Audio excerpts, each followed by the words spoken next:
Hi and welcome to Cure America with Star Parker. I'm Jonathan Alexandre, subbing in for Star Parker today as your host. And it's an incredible time to be back in Washington, D.C. after what was a very impactful summer.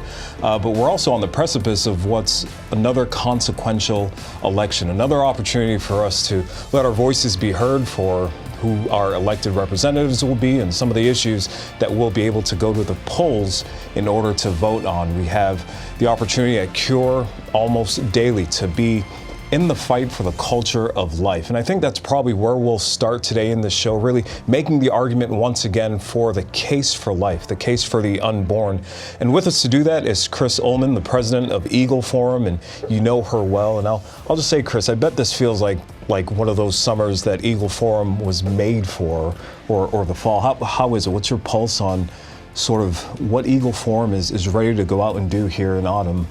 Well, we're very excited to obviously advocate for the right to life of all. And we're also fighting on things like protecting American sovereignty from the World Health Organization and the UN, and pushing for, consumer choice in a lot of the things that impact working moms and stay-at-home moms. And so we've got a variety of different issues we're working on, and we're very excited about the stark choice we have between the candidates this November. Absolutely, and we'll be able to get into all the things you mentioned, the WHO, mothers and women, the rights of women is a conversation that you'll hear often, but certainly that opportunity that we get to vote. And Richard, you have a strong opinion on many things, but strongest most on limited government or responsible government. In fact, that's the title of your organization, Americans for Limited Government. Correct. And constitutional governance is on the ballot this November. Let's be clear. We have a direct choice of whether or not we want a continued expansion of the swamp of the administrative state, or we don't. We've got a choice of whether we want monies to be spent on abortion around the country and around the world, or we don't. And these are choices that are right before the American public, and there's no messing around. The choices are stark. There's no gray area here. These are black and white choices in terms of being very clear on the policies either side would pull. So we've got a real challenge in terms of telling people and preparing them for the real fight, because for a change, this isn't one of those ones where, it really doesn't matter, they're all the same. It's pretty clear the stark difference, and I think you both mentioned that. To get into that more, Marty Dannenfelser, resident here at Cure America. He's the Vice President of Governmental Relations and Coalitions here at Cure. Marty, you've had a career on the Hill and at the White House, so you've sort of seen it. There's been a through line in your career on the issue for life, but this summer and into this autumn, what are you seeing? What's priority for Cure, and how is this sort of what your career and what you've seen in Washington D.C. Well, I think there's something going on here that I've seen for quite a long time, because when I was up on Capitol Hill, I saw the proponents of abortion constantly lying about what the vote was. It was never about abortion. It was about contraception. It was about District of Columbia's rights or states' rights or some other phony issue that they would come up. So they could never really defend what it was they were actually for. And we're seeing that again right now. We see a candidate who's embraced this legislation that she claims restores Roe. Well, this is legislation that would force a policy of abortion on demand up until the moment of birth, which she denies. Then that's what her bill would do. Okay. It would wipe out every kind of limitation in the states, the kind of thing that former Governor Bob Casey signed into law in Pennsylvania, some of the limitations. And unfortunately, his son now as a U.S. Senator has voted doing the exact law, opposite, even though he ran as a pro-life candidate. But that's the kind of thing we see now, and it would wipe out conscience protections. Right. The bill is so radical, they're not content to wipe out every conscience protection to protect doctors and nurses and hospitals that don't want to be involved in elective abortions. But they then override specifically the Religious Freedom Restoration Act, which provides another measure of protection. And ironically, to me, one of the most ironic things about that is the sponsor of the Religious Freedom Restoration Act in the House of Representatives was a guy named Chuck Schumer when he was a House member. He's now the Senate Majority Leader. And he's pushing this legislation that would override, with respect to abortion, the Religious Freedom Restoration Act. And of course, a candidate for president would embrace that. Right, a 30-year-old rule that's just tossed out for the sake of expediency. Our last guest is a friend of all of ours, but new to you, and so we'll have her introduce herself a bit. But Jamie Dangers is the Director of Federal Affairs for the Susan B. Anthony Pro-Life America. She's served as a staffer both in the U.S. Senate and the U.S. House. She's really the bridge that connects SBA's work to Congress. She's there daily, and if you have a pro-life vote, it probably usually is Jamie and her team that has brought that forward. So she's been so effective on the Hill. Jamie, thanks for joining us today. You know, all of us are in meetings all the time, but for the folks that want to get to know you, Jamie, just tell us a bit about yourself and your fight for life and also the work of SBA.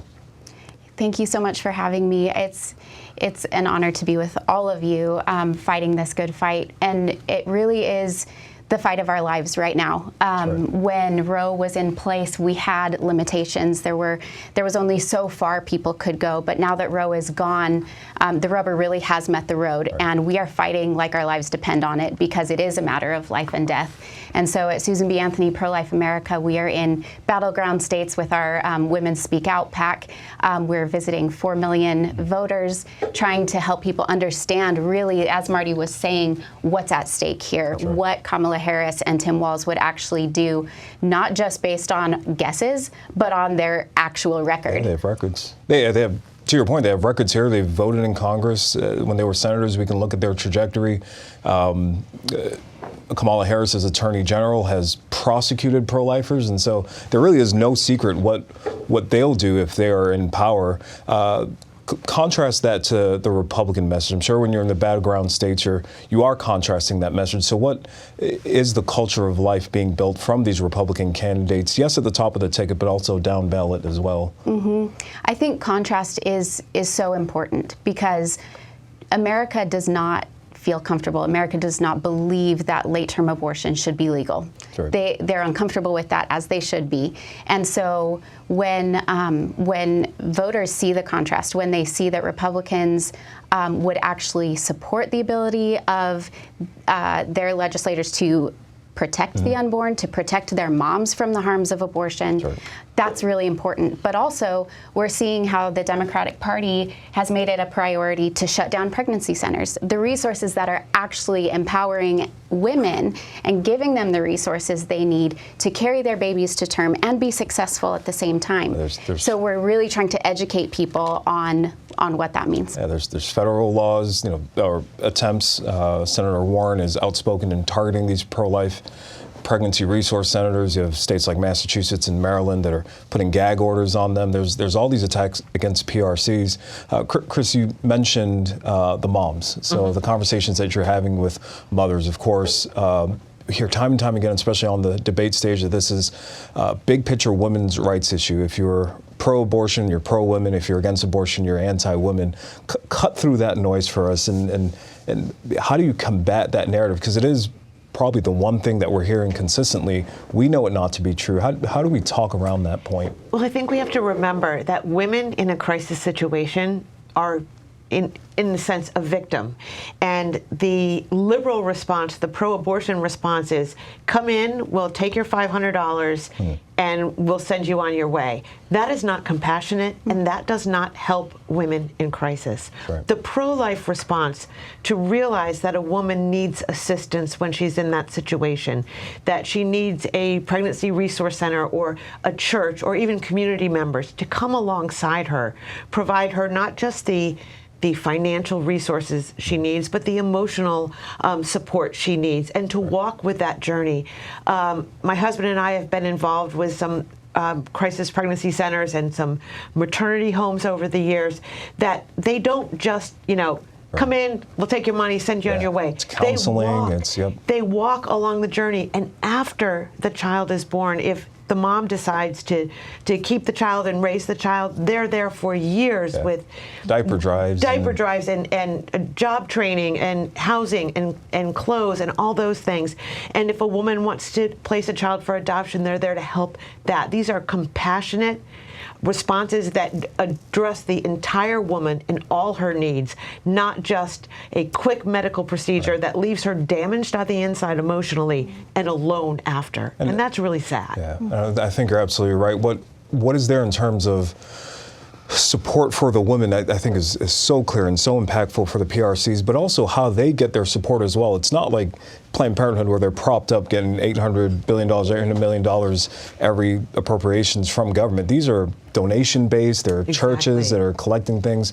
You sort of mentioned the funding aspect of this, particularly through Medicare funding. Talk about how much the government has really pumped into the abortion industry versus what we really should be propping up, which is a whole approach to protecting life. First of all, the government picks winners and losers. Yep. They pick the winner. The winner is people who want to terminate pregnancies. They get funded. We've had massive fights over this, and quite honestly, the government gets around it. Even when there's prohibitions put up, they get around it. Fact is, we're spending billions of dollars to abort babies and support people who want to abort babies. And a lot of it goes into advocacy to try to create laws which allow them to do business and to expand their business. And people who are honestly trying to deal with the humans who are involved in this and aren't just clients that can bring money in, are sitting there and they're saying, we are going to take what the church is supposed to do. We are supposed to be the hands and feet. That's who we're supposed to be. And through these pregnancy care centers, what happens is they are the hands and feet of Christ for people who are in trouble at the time of their biggest need. That's what we're supposed to do. And when the government decided it was their role to step in, the easy thing to do is say, I don't want to deal with you for the next 18 years. I'm going to kill the baby now. Right. That when government does a very utilitarian thing. That's a big term, but all it means is it's a pragmatic approach. It's a very pragmatic path. What's going to cost us the least amount of money? Yeah. Terminate the pregnancy. But that is not. Once again, it's the cold steel of government rather than the warm embrace of compassion that private entities provide. And for those of you who don't, supporting pregnancy care centers in your own neighborhood matters. They're outnumbering these abortion facilities, 3 to 1, 8 to 1 in certain states, and so they're there, and oftentimes they have to fly under the radar, especially in a post-Roe era where they've been targets of not just political fire, but quite literal arson and attacks from the people that work there. Marty's sort of to that point that Richard was making about the government being exchanged for the church. There is still a government role, though. You've mentioned all the votes that you've seen over the past few years that do talk about the protection of life and the issue of the unborn. You mentioned D.C. in particular that has had the opportunity to put a partial birth abortion ban or do better within the District of Columbia. Talk sort of big picture about Congress's role. What can Congress do for electing the right people, if we're putting the right appropriations through? What can Congress do to uphold some of these pregnancy resource centers or really fight for the unborn? Well, there are programs that you can support pregnancy resource centers through, whether the administration in power at the time allows it or not. I know that under previous Republican administrations, they have allowed what's known as the TANF program, the Temporary Assistance for Needy Families program, to support pregnancy care centers. And there are some other programs that might be able to. Some of them are concerned, though. You have to be a little careful that when you get the government money, you don't know what the strings are attached. So you don't want, if you can do without the strings, then proceed with care.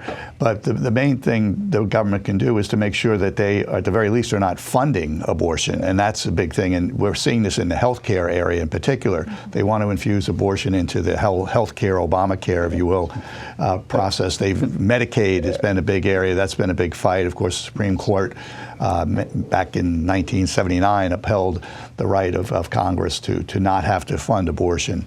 I'll let you jump in here in a second. I'll just say other things that Congress can certainly do is the free speech aspect most of what they're doing are just talking to folks one-on-one about their life situations and counseling them through what they're going through. But you have court cases, you have laws that try to put a gag order in what they can communicate to a woman that's coming in. As you're working through the states and sort of fighting at the grassroots for this culture of life, what are some of the concerns that constituents are sharing? Are they hearing enough from their elected leaders? Is there a way that we can tailor this message better so that everything that we're saying here that we strongly believe in sometimes gets lost or stuck here in D.C., but how are you doing that work to communicate that to the grassroots?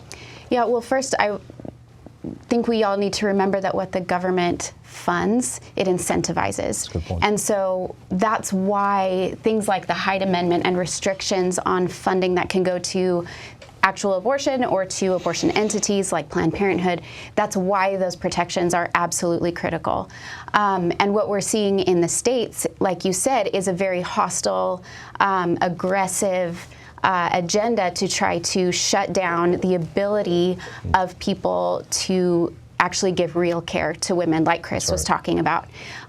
You mentioned some of the cases, the Nifla v. Becerra case as an example where the Supreme Court said, no, you can't compel speech in a pregnancy center, but guess what? They're trying it in other states anyway. Yeah, they were asking them to put like a 40-word disclaimer on all of their advertisements in like 10 different languages that told them, hey, this is where you can go for your abortion. Yeah, exact opposite from what the PRCs wanted to do. Exactly. A couple of things. First of all, in terms of what Marty was talking about, it is, when he talks about strings, understand, if Christ is at the center of your center, if the Christ is the center of your program, whether it's being involved in prison reentry, whether it's involved in care counseling, if you take federal government money, you have to remove Christ from the center. Yeah, I worked in the faith-based office in the George W. Bush administration as chief of staff public affairs, but I did their PR stuff. And that was astonishing to me. We had to pull the things that actually caused programs to work out of the programs in order for them to get government funding. So that's one. As simple as you couldn't have, like if you had a spaghetti dinner that was sort of government funded, you had to take the crosses down. And if not, you will face, because you're being monitored, so you will face legal ramifications, which cost you a whole lot more money than you got. The second thing, and this goes to your point in terms of the First Amendment, right now we have this administration, the Biden-Harris administration, is prosecuting a grandmother for praying in front of an abortion clinic. They have prosecuted her, they have convicted her, they're sending her to jail for a long time because she had the audacity of get on her knees and pray. Talk about that. So when we talk about First Amendment, okay, it seems clear that's a First Amendment violation, but this woman's going to jail. Yeah, the weaponization that has specifically happened in D.C. against individuals that are pro-lifers, whether you have sidewalk counselors that were protesting the largest Planned Parenthood that was being built at the time. This is 7 years later, and they're still having to go to the D.C. Court of Appeals, or you have sidewalk chalk, so sidewalk counselors that wanted to draw with chalk in front of the abortion mill that pro-life Black Lives Matter having to fight all the way through court, through the many stories that you're talking about, folks that are in jail right now in Virginia. So there are First Amendment things that Congress could deal with to specifically take, I think it's FACE Act, right? Take the FACE Act and make it clear that this does not include First Amendment protected activities like prayer. Talk about a bit, if you can, Chris, about the freedom of access to clinic entries. So this law that has been weaponized once again by the DOJ, and we've seen them do this time and time again, to not protect pro-life centers as they should be doing, but using it to really target these protesters, or these counselors, I should say, that are standing in front of abortion mills and helping women at the time of their need, as you were talking before. But talk about how the DOJ has used the FACE Act to really target these folks. They have. They've gone after what is just speech. And because this law was passed, and many of the people in this here have, advocated against it at the time and tried to stop it from even being passed. But they are using that to target pro-lifers. But the interesting thing is that when there's actual violence against a pregnancy care center, they're not doing anything. When there's violence against a church, they're not doing anything. And yet they're targeting the speech. And this is, like Rick said, it's just so dangerous. Because when a woman is in crisis and she's going there and she doesn't know if she has any other options, they call it choice, but really, if you walk into a Planned Parenthood clinic, they're not giving you choices. Right. They're giving you one choice. They're streamlining. Yeah, streamlining that one choice.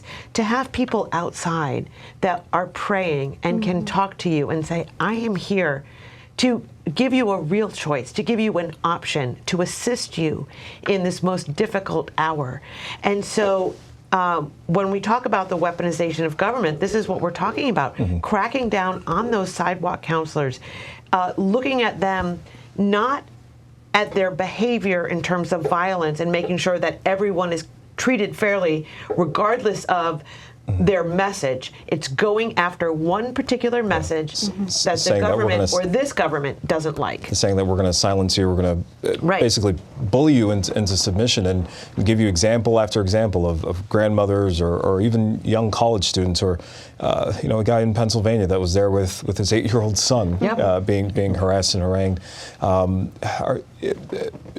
Jamie, he actually got attacked, didn't he? He got attacked he was defending by somebody who was defending his son, and he's the one who got prosecuted. Yeah, and not the person. Not the person who attacked him. Jamie, weigh in on this. Folks in the grassroots are. Is this cutting through? Is this message cutting through? And we'll talk a bit later about these state amendments and the votes that we've already seen happen in Ohio and Michigan. And the percentages aren't on our side, but we continue to fight because we know ultimately that if this message gets out, life will win. So just weigh on it from that perspective. Like how effective can we continue to be cutting through, particularly in the states, and getting this message out? Well, I think right now there are so many lies being told in abortion ads through various campaigns, through just stump speeches, through the media, who is friendly to abortion. And what we really need to do, and what actually can make an impact, is setting the record straight. For example, there is not a state in this nation where a woman can't get emergency care.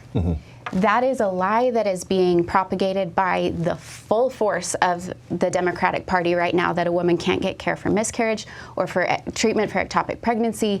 She has to be actually in the process of dying in order to get care. Those are lies. Right. Every single pro-life law that is in effect, every single pro-life law, every state that has protections allows for her to get appropriate care. And so what the good news is, we're seeing in some of these states where the state health boards are coming out with guidance finally for putting descriptions saying, no, this is exactly what this amendment means. So the doctors know what they can do, so they're not scared or they are being intentionally confused by the abortion industry and by the very corrupt, very pro-abortion associations like the AMA and ACOG. So setting that record straight is really important for women's health. And I'm glad you mentioned some of those organizations, because there are bad apples there, and they're grouping together. It's the ACLU, it's the George Soroses, it's Planned Parenthood that have pumped hundreds of millions of dollars in getting some of these state amendments. So when we come back on the other side of this break, we're going to talk about the states, the fights that are occurring, not just at the federal level, but specifically in the states that you're probably watching from, and what we can do in those states in order to promote a culture of life and ultimately restore this country back to a point where we're respecting the value of the unborn life. So we'll be right back with you at the end of this break. God birthed in my heart years ago to do this work of CURE, the Center for Urban Renewal and Education. We are incredibly privileged to have pastors from across the nation here for training and collaboration on solutions to help our communities. Freedom is never more than one generation away from extinction. It must be fought for.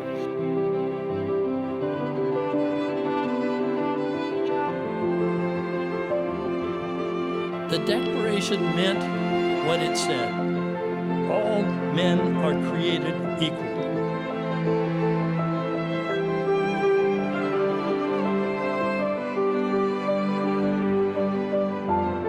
We're to awaken, train, and mobilize the church as a whole but the historically black church in particular, to end abortion in our communities. Every church needs to do everything it can to help be an educational hub. The crisis of the day is the sexual gone wrong, and it's going extraordinarily wrong. Us Christians are called to correct that by living the sexuality that God has given us. It was the church who created the idea of educating every boy and girl. The idea of public health care, guess where that came from? The church. It was actually the church who was commissioned to do the work of charity. Guess who's actually robbed you of part of what it is that you're to do? It's government, and they failed miserably at it. They're not called to do it. Government is not God.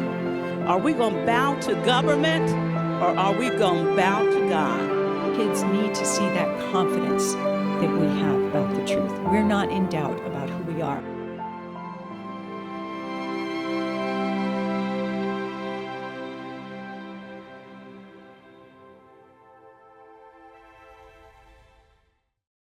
Today, a student in public school will pray or lead a Bible study. Today, a pastor will preach boldly the truth of the Scriptures without fear of the IRS.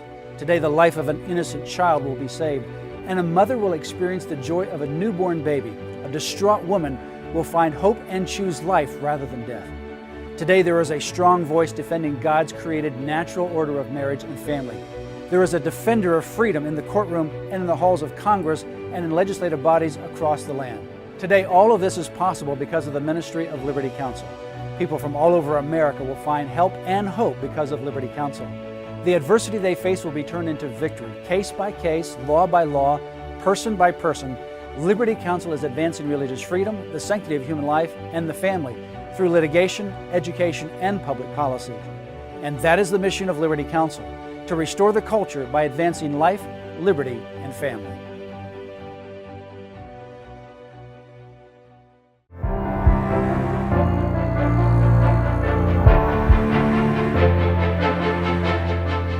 Well, welcome back. If you're joining us once again, get some friends and family around you, and you know, even rewatch this first segment of the episode. I think we heard a clear articulation for the defense of life, and it resonates with the people across the country. I think it was Jamie that mentioned that if you ask people, they don't want unlimited abortion until the 9th month. It is middle of the road America. Is for restrictions. It's certainly closer to the Republican Party's message and platform on this issue. And so this is an episode to get folks around, to really cut through the noise of what you're hearing and have a clear argument, perspective, but also action items on what we can do in order to promote life. This issue is coming straight to your state on November 5th. We have 11 or 12 states where voters will directly go to the ballot and be able to cast their vote, not just for a politician, but specifically on this issue. Abortion will be on the ballot in a lot of these key states: Arizona, Colorado, Florida, Maryland, Missouri, Montana, Nebraska, New York, Nevada, South Dakota. All of these states will have abortion on the ballot. So I want to talk a bit about what we're seeing on the ballot. Richard, can you just walk us through how does a vote like this on a subject get to the ballot? Different states have different rules, but basically there are two ways. Number one, a bill can be passed by the legislature, and then they can refer it and say, I want to bring this to the people, and that way you end up with a vote where you don't have to collect signatures. It's actually put on the ballot by the state legislature. That process exists in many states, not all. The other process is an initiative. Initiative is when people get together, they want something changed in the law. They write up some language, the state approves the language as being legal, and then people go around and they sign petitions. And often you have to be a registered voter to sign the petitions, and you have to be a registered voter to pass the petitions. But it's a big business in America, believe it or not, getting initiatives on the ballot. There's a lot of signature collection firms around, and so it's a little less grassrootsy than it sounds. But the bottom line is the initiative process anybody can do. It costs money, and it costs money to get there in terms of the cost of just the volume of getting hundreds of thousands of signatures on a single issue. But it's something anybody can utilize, and the left is utilizing that on this issue, using the massive amount of money they accumulate from far left organizations and from government funding to put these initiatives on the ballot and force force people like you and me to spend money fighting them. And I think that's a very good point where the money comes from. Chris, I'll ask you this. It seems like grassroots initiative, but were the people, were the moms in your organizations, were they begging for an amendment vote on these sort of extreme? Absolutely not. Yeah. And most people out in the States aren't. Yeah. But like you said, it's the George Soros, it's these large left-leaning people who come in.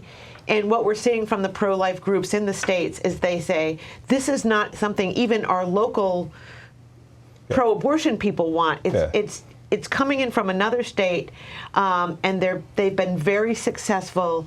They have the money to have the ground game, as Rich said, and move this along. And then they muddy the water about what exactly these things are. This gives women reproductive freedom. What almost every single one of them does is allow abortion up until the point of birth. No restrictions, no parental consent, no waiting periods, no information provided. And that's why they're so dangerous. Absolutely. And you can't even define, I don't think there is a definition for reproductive freedom. When you have, in certain amendments, like Florida, for example, had a pregnant pig amendment where you couldn't kill pregnant pigs, and there were like 6 different definitions of what a pregnant pig was. When you're, even with cannabis and some of these other things that they put on the ballot, there's a whole definition section that lets people know, but not on this so-called reproductive freedom. And we know it's because they want this unlimited freedom. Marty, I'll come to you because you mentioned the conscience rights and the conscience protections that are eviscerated when something like this comes forward. Talk a bit about the doctors and the nurses and the medical students and where their posture will be if states put this forward. Will there be any conscience protections for them? Well, they may have to resort to the courts to try to see if they're protected through First Amendment or some other 14th Amendment, some kind of protection that way. But no, they could lose their profession. They could not be licensed. You have to be licensed in many of these cases. You have to get into medical school. And in some cases, you won't be admitted to medical school, at least in that area, the OBGYN area, if you do not take abortion training as part of your medical school. So that's part of it. And then, of course, you can't be practice in a particular hospital if you don't perform abortions, as part of that practice or in that hospital. So it's really it's very these insidious. Are so-called fundamental rights that in order to deny that person a right, you have to have a compelling government interest, and it has to be narrow and tailored. All these legalese to say that it's going to be virtually impossible to deny someone an abortion. If funding is an issue, government has to step up in funding. That's ultimately what these amendments get to. They'll argue, we have to have access, right? Well, it's not enough to have the right, but you have to have access to the right. And that's why you need the funding from the government to pay for it, but then you need the access. Well, now there's not enough abortion providers. Well, then we have to force the abortion providers, the doctors, to become abortion providers, or the nurses, and it's really problematic, real violation. And all of this because of some of these amendments. Jamie, let's go through some of these states. So 11 or 12, and it goes back and forth depending on what Supreme Courts in specific states are doing. But the first one here, let's talk about Arizona. What's at stake here for the voters in Arizona? Well, in Arizona, they were able to pass a full 9-month protection with exceptions, but that was overturned by the courts, and so now they are at a 15-week limit in their state. Okay. What I find really interesting about Arizona having this really aggressive pro-abortion initiative is Democrats like to say late-term abortion doesn't happen, and if it does, it's a medical emergency. Well, if that's the case, why are they pushing for an amendment that would insert into the state constitution the ability to have abortions late term and not for medical exceptions? So that's what's happening in Arizona. It's going so much further than they say they would even need to. And Arizona had a conversation earlier, I think in May and June, where I think it was their trigger law that came back into place from the 1800s. And during that time, you had the American Medical Association just being formed. And so it was clear, biologically clear, scientifically clear, that there is a life in the womb. And so they put protections there in Arizona law. Unfortunately, you saw, even Republican senators kind of recoil from that law. But, a 15-week point as Arizona has. Just give us for a second the impetus behind that. Why is 15 weeks a marker for states like Arizona, or even at the federal level? Why is 15 weeks a significant biological marker for having protections? 15 weeks is where it is an undisputed fact that the unborn child can feel pain. It might be earlier in pregnancy than that. It might be up to 12 weeks, but it is undisputed that by 15 weeks, the unborn child can feel pain. And at 15 weeks, the most common form of abortion is a dismemberment abortion. And what happens? Talk to us about what a dismemberment abortion is, and feel free to weigh in, Chris. Well, a dismemberment abortion is what it sounds. They are dismembering the child. They are literally pulling the unborn child apart in the womb, limb from limb, and they can feel the pain of that. So it seems very reasonable to say, let's not do that, at least at the point where the child can feel pain. Let's say, as all humane people should, that we shouldn't be pulling apart babies. It's hard. We say we have to give a voice to the voiceless. So just picture this for a second. If someone were to come to you and say, hey, you're not wanted in this world, I'm going to come after you and probably start with your arms and take them off as they do in the womb, start with your legs and remove them. Kamala Harris prosecuted the folks that exposed Planned Parenthood. Planned Parenthood at the time would say that we're going to cut the sternum open and rip open the rib cage so they can procure organs. Dr. Nakatola said that she would go with a knife down the face of a child in order to procure its brain. At 15 weeks, the baby feels that. The baby winces away from those steely knives that are coming after that. Chris, weigh in on this, because so much of what actually is at stake, what's actually happening behind the abortion curtain, is lost in this conversation. And an up or down vote seems so simple, but talk just for a moment as to what's actually at stake here for these babies and what they're going through. Well, first of all, to the 15-week point, most of Europe prohibits abortions after between 12 and 14 weeks. So even a 15-week ban, we are the outlier when we look at the rest of the developed world, because they realize what's going on in the life in the womb. And a researcher was named Lyman Stone. I was just reading Twitter this morning. He has a whole thing about, do late-term abortions actually happen, and how many are there? And he looked through a bunch of studies, including abortion providers and those who are in favor of it, and found that if you take the most conservative estimate for a child 32 weeks gestation and later, there are approximately 2,500 a year. That's a very small percentage of all abortions, but it is a huge percentage of children under the age of 18 who die from accident and injury, from some force outside themselves. So what we're looking at is that being the first, second, or third cause of death to children under 18 would be a late-term abortion. And he factored in, he took out those that are, severe medical problems. These are healthy, viable babies. If just left alone, they will thrive, and they will fight. They'll even exchange cells with the mother, saying, "Hey, this is what I need. I'm deficient in my calcium this week." Mother will have urges to give her baby that. These are not children with birth defects. These are not women with cancer. These are healthy babies, because he factored those out. Think about that.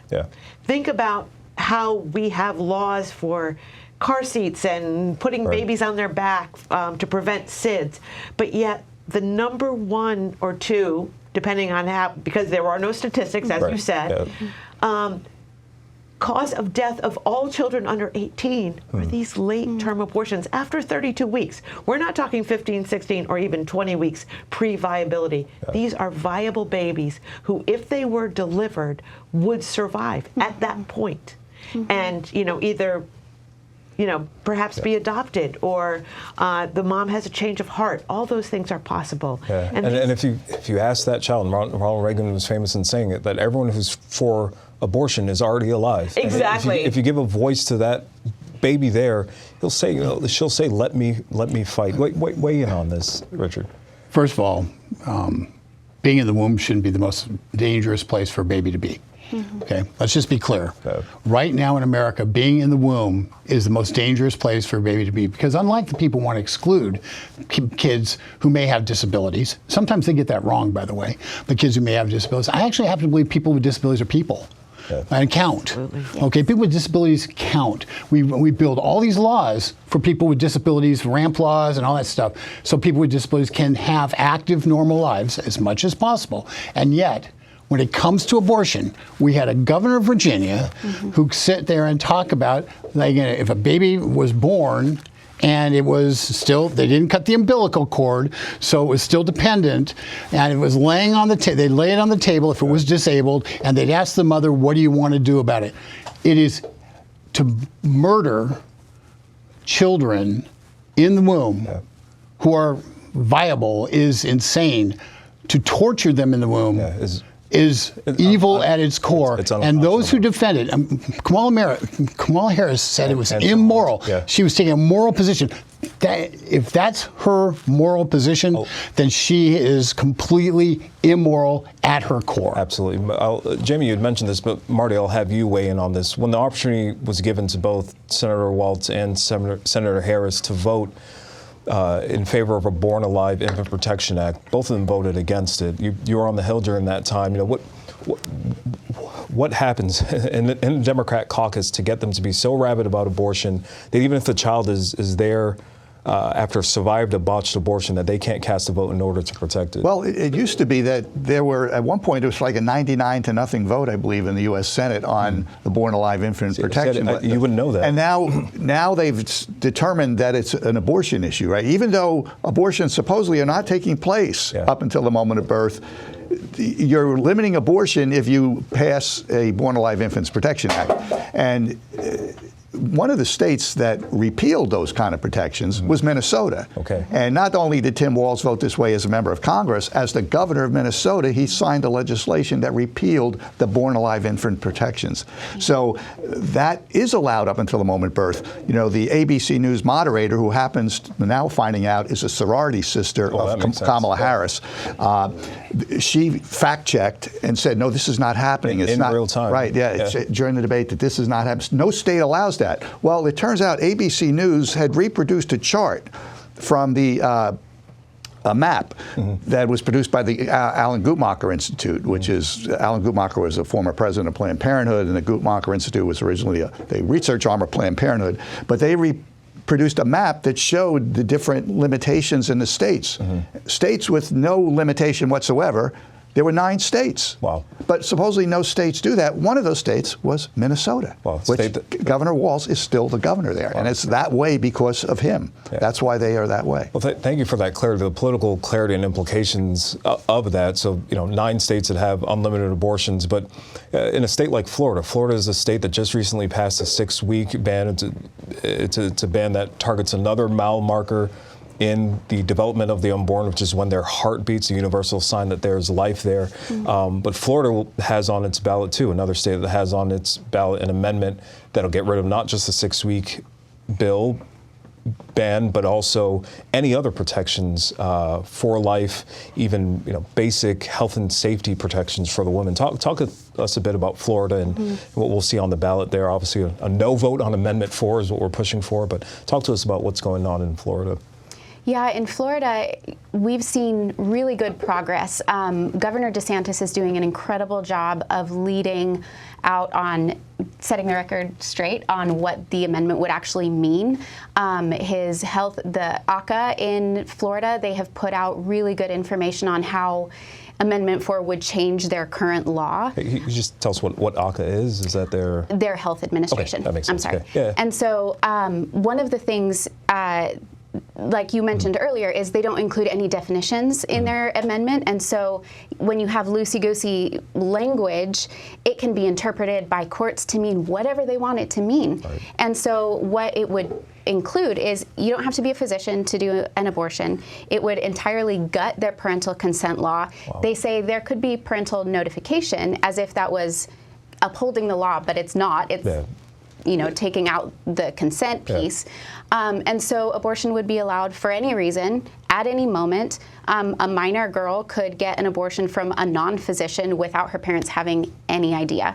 So it's exciting to see momentum on the Vote No coalition. We're seeing physicians rising up to oppose this. We're seeing state and federal legislators speaking out against this. And groups, even former President Trump, he was asked, and he said explicitly that I'll vote no on that. You know, That's right. this isn't the place for the government. It's an insidious way that they put it. They say government shouldn't have any interference on abortion. I think that's sort of what the language of the amendment is. But in reality, it is saying government is picking winners and losers, as you often say, and they're citing here extremely on the position of abortion, pushing out without any parental notification, even having, as Rick and I have in the state that we come from in Maryland, dentists prescribing abortion pills, as it were. I mentioned the state we come from, which will not be named, but Maryland. Terrible. We have, a terrible amendment on our ballot. It's question 1, so they made it kind of easy. We can just say vote no on question 1. But Maryland has had a long history when it comes to really hiding just how evil the practice of abortion is in the state. But talk to us a bit about that question 1 and the extreme nature in Maryland. It's not one of these swing states like Arizona is. It's not even a red state like Florida is. It's a blue of blue states. So it may be the model for a lot of these blue states if they win and go in that direction. Yeah, first of all, people need to understand the new governor of Maryland, a guy named Wes Moore, is being pushed as the next big thing in the Democratic Party. Yeah. So what you see in Maryland in terms of the whole panoply of issues that he's pushing, that is what is the future they're looking for nationally. In terms of Maryland, we already have the capacity in Maryland to get an abortion. There are no restrictions, virtually no restrictions on abortion in Maryland, and Republicans don't even try. But when you get down to it, it is this is an expansion that creates wholesale just open warfare on the unborn child. Being in the state that every other house is either red or blue. There's not really a monolith of views when it comes to Marylanders on issues generally, but certainly on the abortion issue. One thing that you'll find is that when you ask them about the extreme 9th month abortion, they recoil. It's a natural everybody recoil does. at that point. But here's the state, once again, with the governor that's been pushing this thing. And if there is another debate, and I'm sure abortion will come up again, I would hope that Donald Trump would ask Kamala Harris, does she support initiatives that kill babies up to birth? Because she voted that way. Yeah. In Congress, she voted that way. So make her stand in front of the American public and say, do I believe in killing a baby because the umbilical cord hasn't been cut yet? Yeah. I think it's an important debate question. Framing it that way just brings clarity to the situation. And I think when she was asked that, we'll get into the debate a little later, she circled around it and says, I stand for everything that Roe v. Wade protected. But what she's not letting folks know is that this even goes past Roe v. Wade. There's no trimester standard. This is unlimited. Marty, I'll let you get the last word here, because in some of these blue state amendments, they're attaching not just abortion, but some of the LGBT, sexual orientation, and gender identity stuff. Reproductive freedom or reproductive health has been coined to include all this stuff. So talk about the push from the left to get all of their bad cultural issues through these amendments. Well, things like that, they say they could refer to gender identity and so on. You're seeing where some of these states have become havens for gender reassignment. Mutilation. It's either starting with the drugs or even to the point of mutilation. Yeah. And so that's kind of sometimes hidden in there, and that comes up in the debate. One of the other points you made too, and you see this, I think, with the state referendums and certainly with this federal law that the Biden administration has endorsed, is there is no definition of health, for instance. They have various definitions in that bill, but they don't define health. Well, the World Health Organization's, the preamble to their constitution says health is not just the absence of an infirmity, it's every kind of health or physical or social well-being. Yeah. So it can mean anything. Anything can be health. And even the companion decision to Roe versus Wade back in 1973 was known as Doe versus Bolton. And that had a definition of health that was like that, was similar to what the World Health Organization. So that's what they're not telling you. They will define health later through the regulation. They won't tell you up front what health means, and they'll just assume people think it means something very severe. But it means any social circumstance whatsoever. That's how they want to define health. Well, that's excellent clarity, and we'll leave off that point just for the segment. When we come back, we'll sort of do a round robin, just bringing all this together. We'll read through some of the headlines and probably give you some action steps too, as it were, on how we can continue the conversation around protecting life here in this country. So stick with us after the break. We're going to continue this conversation, make it a little bit more lively as we read through the headlines, talk about the debate that just occurred. But stick with us. We'll be right back after these messages. It's time for a cure. CURE is a coalition of new voices with new ideas that will become new policies. We are the CURE. The Center for Urban Renewal and Education, headquartered in Washington, D.C., CURE works with churches, political, and business leaders on behalf of urban communities. CURE's mission is to address issues of culture, race, and poverty from a Judeo-Christian perspective. CURE. Join with us. There has never been a better time to help Black communities.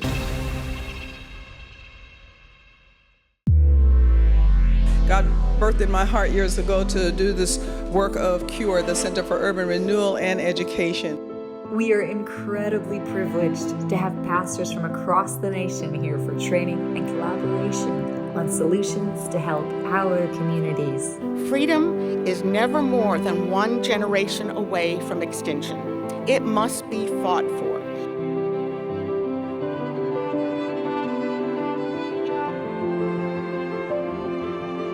The Declaration meant what it said. All men are created equal.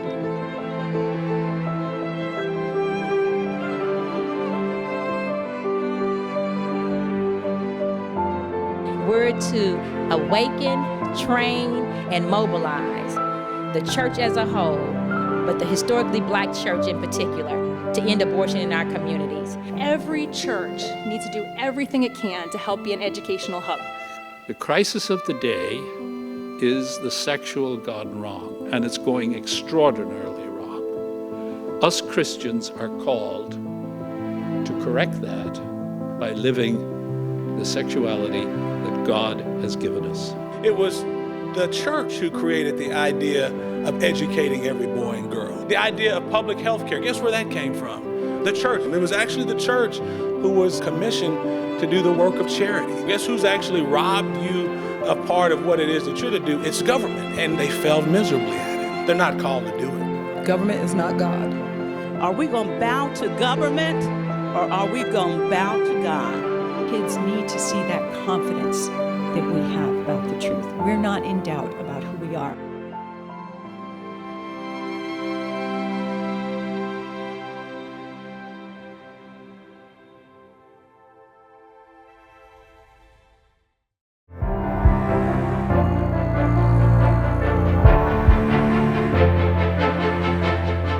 Folks, if you've been watching the previous two segments, of course, we're talking about a critical and somewhat heavy subject, but these are the right people, I think, to talk about it. And more importantly, the best people to have this conversation with are the folks that are around you, around your table, at your churches, at work. This is the cultural moment for you to speak clarity from God's principles through scientific principles, but also having an impact on culture as to where we should be as a nation when it comes to the right to the unborn to live and the right for life. I'm going to give our panelists each a chance just to speak to you directly from their heart and encourage you in this fight for life. So Chris, why don't we start with you? What do you say to our viewers?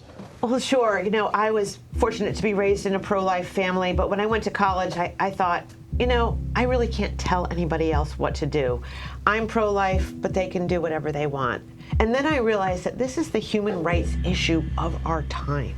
We're talking about the right to life. And then I actually had an obligation to share with others my perspective on the humanity of all. And that's what we're really asking the grassroots to do. You're going to see a lot of ads out there with one candidate saying this, one candidate saying that.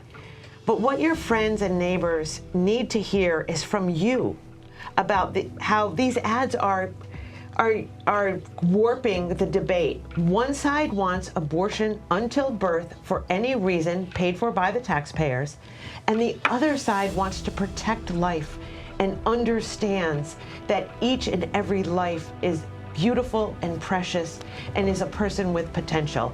So we're just asking the grassroots to go out there and do the one-to-one, do the door knocking, talk to people about this issue, because there's nothing more important than them hearing how you feel and what you know. Amen. Thank you. Thank you so much, Chris. Richard? Yeah, we're in a battle for the soul of America, and life is kind of the focal point of that battle. If we can't protect the unborn, who can we protect? The fact of the matter is, Joe Biden, when he was running for president, kept talking about this being a battle for the soul of America. It's the only time I can tell you he was absolutely right. The questions that we're deciding in this election are going to decide the next 10, 20 years of where our country goes. And it's time for people of faith, people of morality, who stand on firm ground, to stand up and say, I will not lose this country to people who believe that children in the womb should not just be terminated, but should be ripped to shreds. A strong, powerful word. Thank you, Richard. Jamie?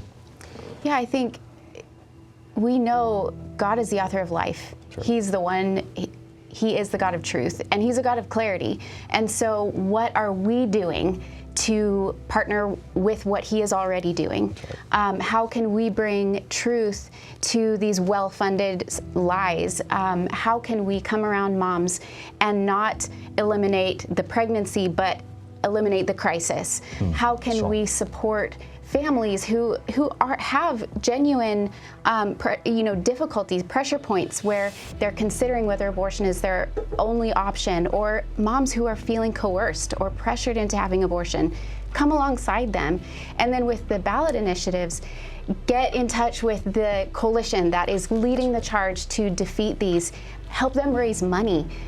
And like you were saying, just have these conversations around your table and at your churches so people understand really what is at stake here. Thank you so much, Jamie. And Marty, we'll give you the final word. Well, politicians like to speak in platitudes, so we've heard a lot about the platitudes that they say, well, we're just for women's reproductive care and so on.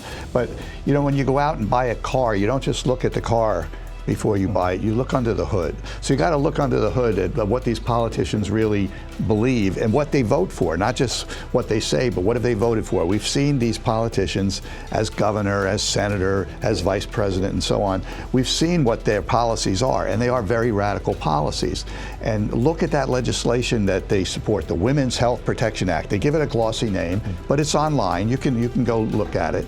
And there are no limitations in there for abortion. They'll infer that they are. And again, like I was saying earlier, there's no definition of health. Right. So they have this broad health exception even after viability, which means anything, because they refuse to define it, even though they've got 6 or 7 other definitions in there. They do define viability, but they don't define health. So whether these people are running for president, whether they're running for House or Senate, governor, state legislature, don't be fooled by what they say, or don't let them attribute some phony position to their opponent about an issue that's not really in play. But they're saying this is what they're going to do. They're going to, do some crazy things that are going to deny you some basic right. Look at what they've actually done. Look at how they voted, and look at the legislation and the policies they support. Look at those referendums and see what they actually do. Don't just let them tell you what they do. Well, thank you, Marty. Thank you so much for that clarifying word. Thank you all, and thank you folks for joining with us. I think as difficult as this issue is, as hard as it is to work through all that can be done, whether it's the states or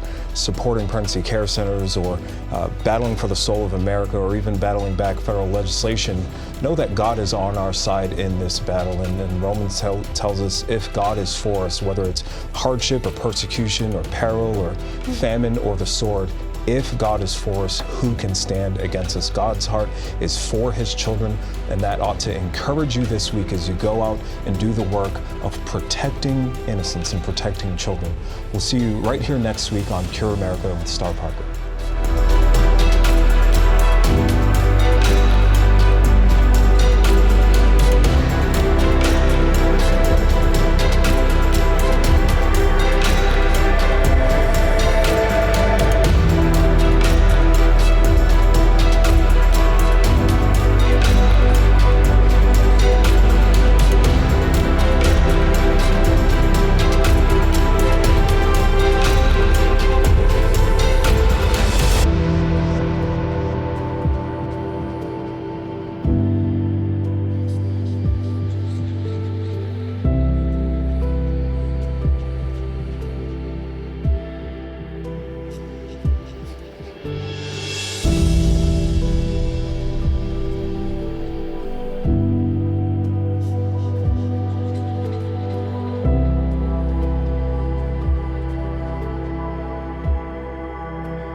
Cure.